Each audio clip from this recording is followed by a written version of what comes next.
தமிழகம் முழுவதும் பல்வேறு இடங்களில் உள்ள கோயில்களில் ஆவணி திருவிழா நடைபெற்றது.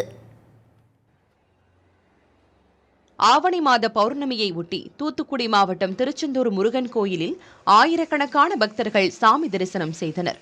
கடற்கரையில் தங்கிய ஏராளமான பக்தர்கள் விளக்கேற்றி வழிபட்டனர்.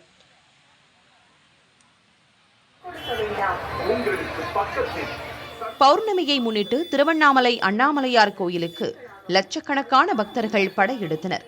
திருவண்ணாமலை திசையெங்கும் திரண்ட பக்தர்கள் அண்ணாமலையார் கோயிலை நோக்கி சாறை சாறையாய் பயணித்தனர்.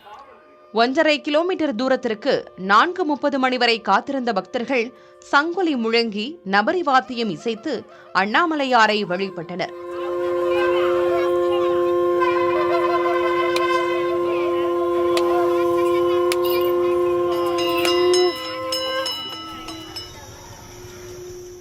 மயிலாடுதுறை மாவட்டம் சீர்காழியில் தர்மபுரம் ஆதீனத்திற்குட்பட்ட சட்டைநாதர் சுவாமி கோயிலில் கிரிவலம் நடைபெற்றது.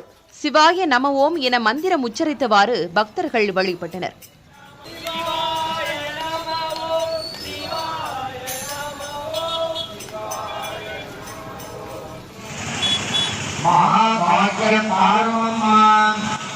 புதுக்கோட்டை திருமலைராய சமுத்திரத்தில் உள்ள கதிர் காமேஸ்வரி கோயிலில் 750க்கும் மேற்பட்ட பெண்கள் திருவிளக்கு பூஜையில் பங்கேற்றனர். கதிர் காமேஸ்வரர் உடனுரை கதிர் காமேஸ்வரி அம்மனுக்கு சிறப்பு வழிபாடு நடத்தப்பட்டது.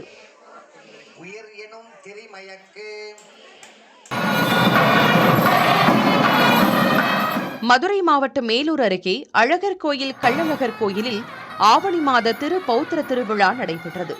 வேத மந்திரங்களுடன் அபிஷேகமும் சர்வ அலங்காரத்தில் கள்ளழகர் பெருமாள் எழுந்தருளும் நடைபெற்றது.